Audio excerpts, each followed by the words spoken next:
Now it's time for Ask Mr Duncan 10.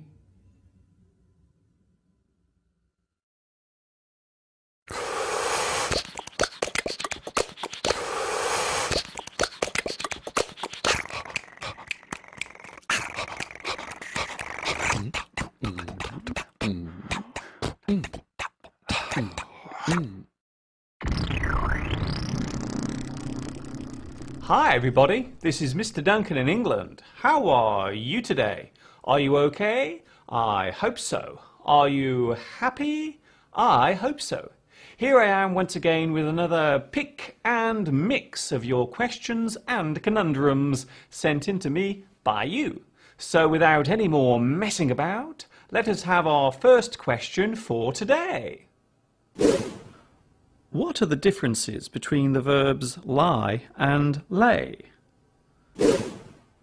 This question comes from Vadim, who lives in Kiev, in the Ukraine. First, I should point out that in this particular context, the word lie is not being used to show an untruthful or dishonest act. Here, lie means to rest still, with little or no movement. An animal will lie flat on a surface while sleeping. Something remains in a certain condition without changing. The church lies in ruins. The word lay and lie are often confused, and because of this, they are frequently used incorrectly. Lay. Give it me. Lay is the past tense of lie. Lie on your bed in the past tense becomes lay on your bed. If something has been placed down in a certain spot for a period of time, we also use lay. My clothes lay unfolded for several days. The action of putting something into a permanent position is also lay. Lay the carpet. The past participle of lay is lain. You lie on your bed for several days. He had lain on the bed for several days. So, the confusion comes because lay can be used as the past tense of lie and the base form of lay. An example of incorrect use would be laying on the bed. The correct form is lying on the bed. Finally, laid is used as a past participle of lay something down.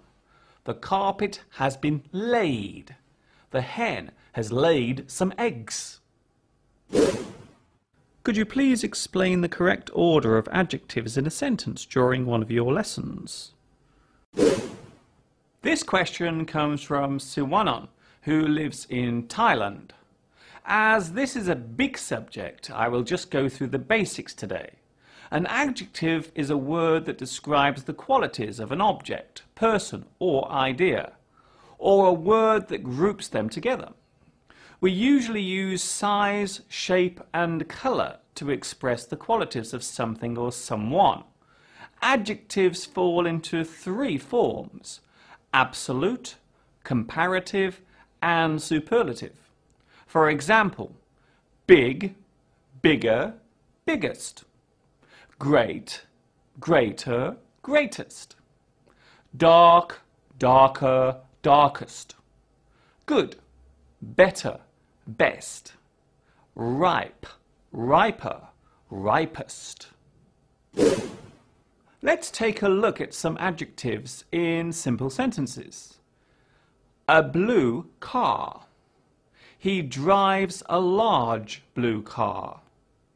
His car is larger than yours. His car is the largest. He drives a good make of car. His car is better than mine. He drives the best car. His car is a large saloon with a blue body, and it goes really fast. So the size and shape normally come before the colour. The building is tall with red brickwork, large windows and a wide glass door at the front, which can easily be entered. Here we start by describing the most obvious features. the size and colour. Then we describe the other features, again in the order of how obvious they are.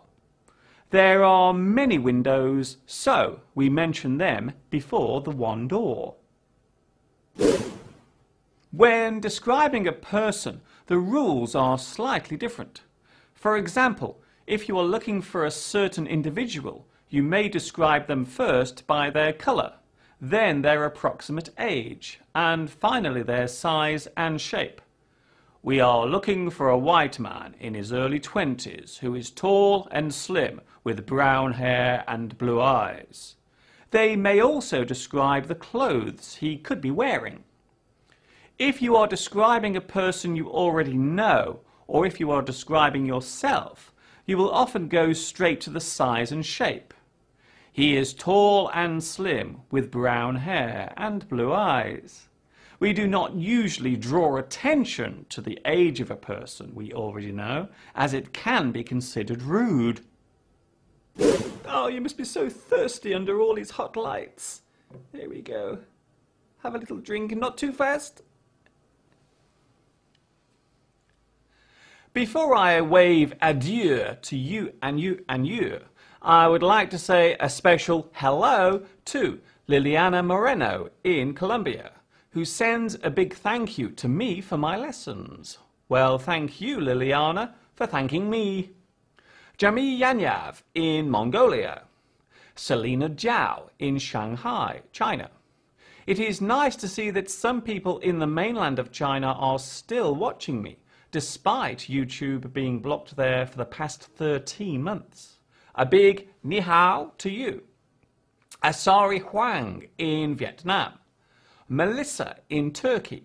And a big hello and thank you to all those who wrote to me last weekend asking if I was all right after the smoke and ash from the volcano in Iceland started moving across the UK. To be honest, I did not see any ash falling or any smoke in the sky. In fact, last week the weather here in England was beautiful and clear. That is all from me for today. Keep sending in your questions. Who knows, next week I could be answering you. This is Mr. Duncan in England saying thank you for asking me. And of course, ta-ta for now.